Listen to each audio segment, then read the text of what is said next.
ये नजर डालते हैं झारखंड की आज दिन भर की तमाम बड़ी खबरों पर। अगर अभी तक आपने इस वीडियो को लाइक नहीं किए हैं तो लाइक कर दें। साथ ही इस चैनल को यानी लगातार न्यूज झारखंड चैनल को सब्सक्राइब कर दें ताकि आप झारखंड की खबरों से अवगत रह सकें। साथ ही आप खुद भी अपडेट रह सकें। तो चलिए शुरू करते हैं। मैया सम्मान की लाभुकों के लिए खुशखबरी, एक साथ मिलेगी 2 माह की किस्त। विलंब का क्या है कारण? Exclusive report. झारखंड में मुख्यमंत्री मैया सम्मान योजना की धूम मची हुई है। 18 साल से 50 साल तक की लाभुकों के खाते में दिसंबर से हर माह 2,500 रुपए के हिसाब से राशि ट्रांसफर की जा रही है। अब तक 2 मौके ऐसे आए हैं जब लाभुकों के खाते में एक साथ 3-3 माह की किस्त दी गई है। अब सवाल है कि अप्रैल माह की किस्त कब मिलेगी, क्योंकि महिला, बाल विकास एवं सामाजिक सुरक्षा विभाग की ओर से जारी संकल्प के मुताबिक हर माह की 15 तारीख तक राशि ट्रांसफर करना है। ऐसे में आखिर कहां पेंच फंसा हुआ है? अब डेडलाइन क्या अप्रैल माह ही बीत चुका है? विभागीय सूत्रों का कहना है अपात्र लाभुक और बैंक खाता में गड़बड़ी की जांच के बाद होली के पहले करीब 38 लाख लाभुकों को एक साथ 3 माह की किस्त दी गई थी। शेष करीब 18 लाख लाभुकों की जांच चल रही थी। इसकी वजह से योग्य लाभुक परेशान थे। लिहाजा आधार सीडिंग का काम पूरा किए बगैर करीब 5 लाख लाभुकों को अप्रैल माह में 3 माह की किस्त देनी पड़ी थी। इसी वजह से इन 5 लाख लाभुकों के आधार सीडिंग के लिए विशेष शिविर लगाए गए हैं। अपडेशन की प्रक्रिया पूरी होते ही 15 मई से पहले करीब 43 लाख लाभुकों के खाते में 2 माह की किस्त के तौर पर 5,000 रुपये जारी करने की तैयारी चल रही है। फिलहाल जिला स्तर पर आधार सीडिंग का काम चल रहा है। इसके लिए विशेष शिविर लगाकर खाता को अपडेट किया जा रहा है। इसके लिए रांची में सिर्फ 29 अप्रैल को एक दिन का शिविर लगाया गया था, जबकि कई दूसरे जिलों में 5 मई तक आधार सीडिंग अपडेशन का काम चलेगा। इसी वजह से अभी तक जिला सामाजिक सुरक्षा कोषांग को राशि ट्रांसफर नहीं की गई है। यहां स्पष्ट कर दें कि शिविरों में सिर्फ उन लाभुकों को जाना है जिनको अप्रैल माह में 3 माह की किस्त मिली है, लेकिन उनके बैंक खाते आधार से लिंक्ड नहीं है। योजना की पहली किस्त अगस्त 2024 में जारी की गई थी।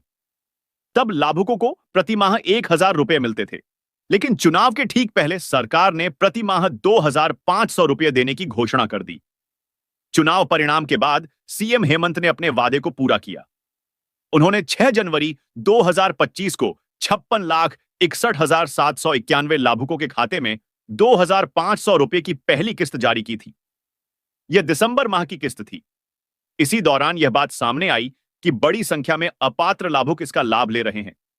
लिहाजा जिला स्तर पर भौतिक सत्यापन शुरू किया गया।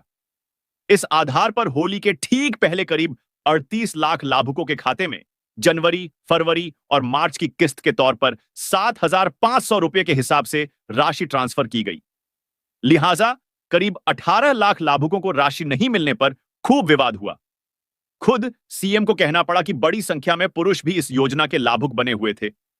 इस बीच सत्यापन के आधार पर दोबारा अप्रैल माह में करीब 5 लाख लाभुकों के खाते में भी जनवरी, फरवरी और मार्च माह के पैसे ट्रांसफर किए गए थे।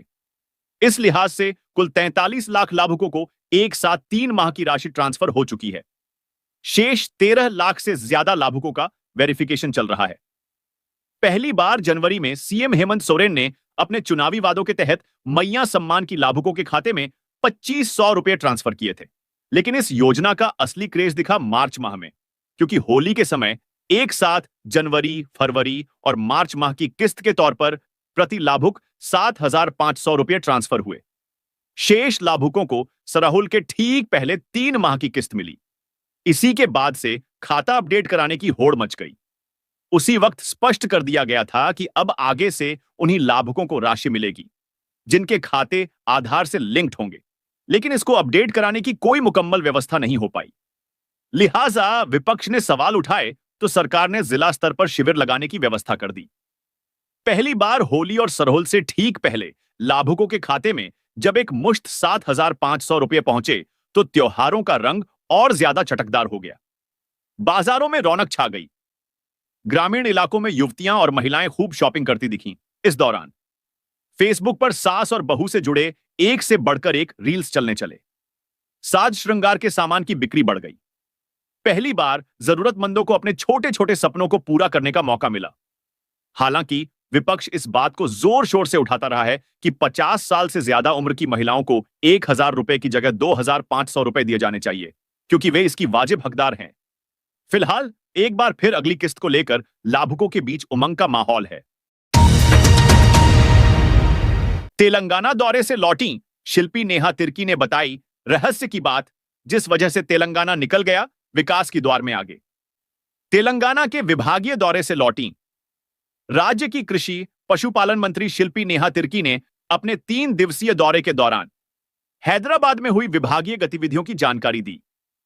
कृषि मंत्री ने बताया कि हजारीबाग जिले को मोती उत्पादन के लिए मॉडल जिले के रूप में विकसित किया जाएगा, तो रांची में बंद पड़ी बेकन फैक्ट्री को शुरू कराने में national meat research institute technical partner की भूमिका निभाएगा। तेलंगाना की अपनी पहली विभागीय यात्रा के दौरान अपनी उपलब्धियां बताते हुए कृषि मंत्री ने वह रहस्य बता दिया जिस वजह से भारत में अलग राज्य के रूप में वर्ष 2000 में अस्तित्व में आया। झारखंड 2014 में आंध्र प्रदेश से अलग होकर बने तेलंगाना राज्य से भी पीछे रह गया। कृषि मंत्री शिल्पी नेहा तिर्की ने कहा कि मैंने वहां तेलंगाना में देखा कि कैसे वहां के अधिकारियों और कर्मचारियों की निष्ठा और समर्पण तेलंगाना वासियों के विकास और तरक्की के लिए एक कारण बनी। अपनी तेलंगाना यात्रा की जानकारी देते हुए शिल्पी नेहा तिर्की ने कहा कि उन्होंने नेशनल मीट रिसर्च इंस्टीट्यूट का दौरा किया और वहां के कार्यों को देखा। उन्होंने बताया कि झारखंड भारत का दूसरा ऐसा राज्य है जहां सबसे अधिक सुकर पालन होता है। ऐसे में बेकन फैक्ट्री शुरू होने से राज्य के सुकर पालकों को फायदा होगा। उन्होंने बताया कि इसमें नेशनल मीट रिसर्च इंस्टीट्यूट की भूमिका टेक्निकल पार्टनर की होगी। कृषि मंत्री ने बताया कि उन्होंने नेशनल फिशरीज डेवलपमेंट इंस्टीट्यूट का भी दौरा किया। उन्होंने बताया कि हजारीबाग को पर्ल कल्चर के लिए विकसित किया जाएगा। उन्होंने कहा कि हजारीबाग के किसान 15 से 16 लाख रुपए पर्ल उत्पादन से कमा रहे हैं। मत्स्य पालन और पर्ल उत्पादन में 50 किसान को आंध्र प्रदेश और 50 किसान को ओडिशा भेजा जाएगा। जिले के मत्स्य पदाधिकारियों को भी पर्ल उत्पादन का प्रशिक्षण दिया जाएगा। राज्य की कृषि मंत्री शिल्पी नेहा तिर्की ने बताया कि राज्य में मिलेट्स उत्पादन की अपार संभावनाएं हैं। मिलेट्स रिसर्च इंस्टीट्यूट हमारे पार्टनर की भूमिका निभाएगा। राज्य में मिलावट कैफेटेरिया का प्रारूप बनाया जाएगा। अधिवक्ताओं को स्वास्थ्य बीमा का लाभ देने वाला झारखंड बना देश का पहला राज्य। सीएम हेमंत सोरेन ने की शुरुआत। अब झारखंड के अधिवक्ताओं को स्वास्थ्य बीमा का लाभ मिलेगा। हेमंत सरकार ने मुख्यमंत्री अधिवक्ता स्वास्थ्य बीमा योजना के नाम से संचालित इस योजना की शुरुआत की है। देश में यह अपने आप में पहली योजना है जो राज्य के अधिवक्ताओं के साथ साथ उनके परिवार के सदस्यों और आश्रितों को मिलेगी। अभी इस योजना का लाभ राज्य के 14,937 अधिवक्ताओं को मिलेगा। हेमंत सरकार द्वारा 1 मई से शुरू की गई इस योजना के तहत इसमें प्रीमियम की पूरी राशि सरकार वहन करेगी, जिसमें सामान्य बीमारी में 5 लाख तक का कवरेज होगा, जबकि गंभीर बीमारी में इसकी राशि 10 लाख तक की होगी। टाटा ईआईजी के साथ झारखंड सरकार ने बीमा योजना का समझौता किया है। देश भर के संबद्ध सरकारी और निजी अस्पतालों में इस योजना के तहत चिकित्सा सुविधा अधिवक्ताओं को मिलेगी। रांची के खेलगांव स्थित टाना भगत स्टेडियम सभागार में आयोजित कार्यक्रम को संबोधित करते हुए मुख्यमंत्री हेमंत सोरेन ने कहा कि आज का दिन उत्साह और खुशी का दिन है। उन्होंने कहा कि सरकार की चिंता हर एक वर्ग के लिए है, चाहे वो शहर में रहता हो या गांव में रहता हो, युवा हो या पिछड़े हो या बुजुर्ग हो, सभी के लिए सरकार चिंतित रहती है। हमारे आलोचक कहते हैं कि हम वोट बैंक के लिए काम करते हैं। मेरा कहना है कि हम काम करेंगे तो लोग अपने आप हमसे जुड़ते चले जाएंगे। यही वजह है कि एक बार फिर मजबूती के साथ हमें मौका मिला है। उन्होंने कहा कि अधिवक्ताओं और उनके परिवार के लिए स्वास्थ्य बीमा योजना शुरू किया है। उन्होंने कहा कि वकालत पेशा को राज्य में बेहतर बनाने में आप सभी सहयोग करें। सरकार ने गुरुजी क्रेडिट कार्ड योजना चला रखी है, जिससे 15 लाख तक बगैर कोई विशेष सूद का लोन मिलता है, जिसके जरिए आप अपने बच्चों को इंजीनियर, डॉक्टर, लॉ आदि में देश के प्रतिष्ठित कॉलेज में पढ़ाई करवा सकते हैं। उन्होंने कहा कि राज्य में बेहतर से बेहतर लॉ कॉलेज खोलने का प्रयास सरकार द्वारा किया जा रहा है। मुख्यमंत्री अधिवक्ता स्वास्थ्य बीमा योजना शुभारंभ कार्यक्रम के दौरान मुख्यमंत्री हेमंत सोरेन के हाथों कुछ लाभुकों के बीच बीमा कार्ड वितरित किया गया। इस मौके पर स्वास्थ्य मंत्री इरफान अंसारी ने मुख्यमंत्री के इस पहल की सराहना करते हुए कहा कि यह ऐतिहासिक कदम है, जिसके माध्यम से अधिवक्ताओं को मुफ्त चिकित्सा सुविधा मिलेगी। उन्होंने कहा कि इस योजना के तहत निःशक्त को आजीवन बीमा लाभ मिलेगा। स्वास्थ्य सचिव अजय कुमार सिंह ने कहा कि पोर्टल के माध्यम से इस योजना का लाभ लेने के लिए आवेदन किया जा सकेगा। अब तक 14,937 अधिवक्ता को बीमा कार्ड जारी किया गया है। महाधिवक्ता राजीव रंजन ने संबोधित करते हुए कहा कि यह एक ऐतिहासिक अवसर है जो सामाजिक न्याय के रूप में है। मैं झारखंड अधिवक्ता बिरादरी की ओर से मुख्यमंत्री के प्रति आभार व्यक्त करता हूं। उन्होंने कहा कि यह देश में पहली बार हुआ है जहां की राज्य सरकार ने अधिवक्ताओं के लिए स्वास्थ्य बीमा योजना का लाभ देने का काम किया है। इस योजना का लाभ लेने वाले अधिवक्ताओं ने सरकार के इस पहल की सराहना करते हुए कहा कि यह लंबे समय से मांग की जा रही थी और सरकार ने अपने घोषणा के अनुरूप आज इसे लागू कर अधिवक्ताओं के लिए बड़ा काम किया है। कांग्रेस के राष्ट्रीय सचिव पहुंचे रांची ओल्ड विधानसभा मैदान में संविधान बचाओ रैली की तैयारियों का लिया जायजा। झारखंड प्रदेश कांग्रेस कमेटी द्वारा 6 मई को आयोजित की जा रही संविधान बचाओ रैली की तैयारियां जोरों पर हैं। रांची के ऐतिहासिक पुराने विधानसभा मैदान में संविधान बचाओ अभियान के तहत आयोजित इस रैली में कांग्रेस के राष्ट्रीय अध्यक्ष मल्लिकार्जुन खड़गे और महासचिव संगठन केसी वेणुगोपाल भी शिरकत करेंगे। लिहाजा झारखंड कांग्रेस 6 मई की रैली को ऐतिहासिक बनाने में कोई कोर कसर नहीं छोड़ना चाहती। इस आयोजन की तैयारियों का जायजा लेने के लिए अखिल भारतीय कांग्रेस कमेटी के राष्ट्रीय सचिव और झारखंड कांग्रेस के सह प्रभारी डॉक्टर बेला प्रसाद सेवा विमान से रांची पहुंचे। एयरपोर्ट से वह सीधे पुराने विधानसभा मैदान जाकर रैली की तैयारियों की समीक्षा की और आवश्यक दिशा निर्देश दिए। कांग्रेस के वरिष्ठ नेता और प्रदेश महासचिव आलोक दुबे ने श्री बेला प्रसाद के रांची आगमन और रैली की तैयारियों की जानकारी देते हुए बताया कि जय बापू, जय भीम, जय संविधान के उद्घोष के साथ यह रैली आयोजित की जाएगी, जिसमें संविधान, लोकतंत्र और सामाजिक न्याय की रक्षा के लिए जन समर्थन जुटाया जाएगा। आलोक दुबे ने कहा कि रैली में जातीय जनगणना की आवश्यकता और केंद्र सरकार की नीतियों, विशेषकर ईडी के जरिए सोनिया गांधी और राहुल गांधी पर की जा रही कार्रवाई के विरोध में हुंकार भरी जाएगी। वहीं 6 मई की संविधान बचाओ रैली के ऐतिहासिक होने का दावा करते हुए प्रदेश प्रवक्ता जगदीश साहू ने कहा कि रांची शहर में रैली को लेकर लोगों में उत्साह है। जगह जगह होर्डिंग्स, तोरण द्वार और बैनर से राजधानी पट जाएगी।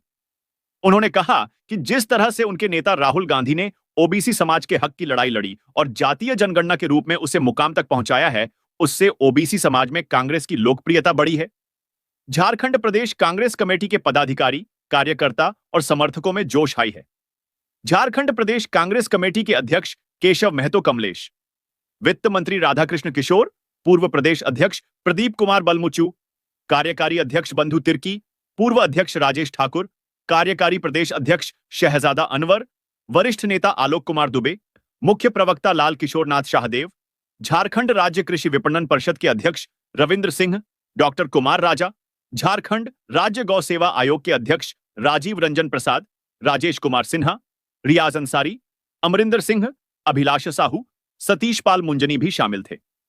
प्रदेश कांग्रेस कमेटी के महासचिव आलोक कुमार दुबे ने बताया कि रैली में कांग्रेस के राष्ट्रीय अध्यक्ष मल्लिकार्जुन खड़गे, केसी वेणुगोपाल, के राजू, भूपेश बघेल भाग लेंगे। रैली के उपरांत प्रदेश कांग्रेस कार्य समिति की विस्तारित बैठक होटल बीएनआर में आयोजित होगी। लिहाजा आज प्रदेश कांग्रेस अध्यक्ष केशव महतो कमलेश के नेतृत्व में विस्तारित कार्यकारिणी की बैठक की तैयारी का भी जायजा लिया गया। तो ये थी आज की कुछ मुख्य बड़ी खबरें। जुड़े रहे इस चैनल के साथ। ऐसे ही आपको इस चैनल के माध्यम से झारखंड की तमाम छोटी बड़ी खबरों का अपडेट मिलता रहेगा। मिलते हैं फिर से अगले वीडियो में, तब तक हमें इजाजत दीजिए। जोहार।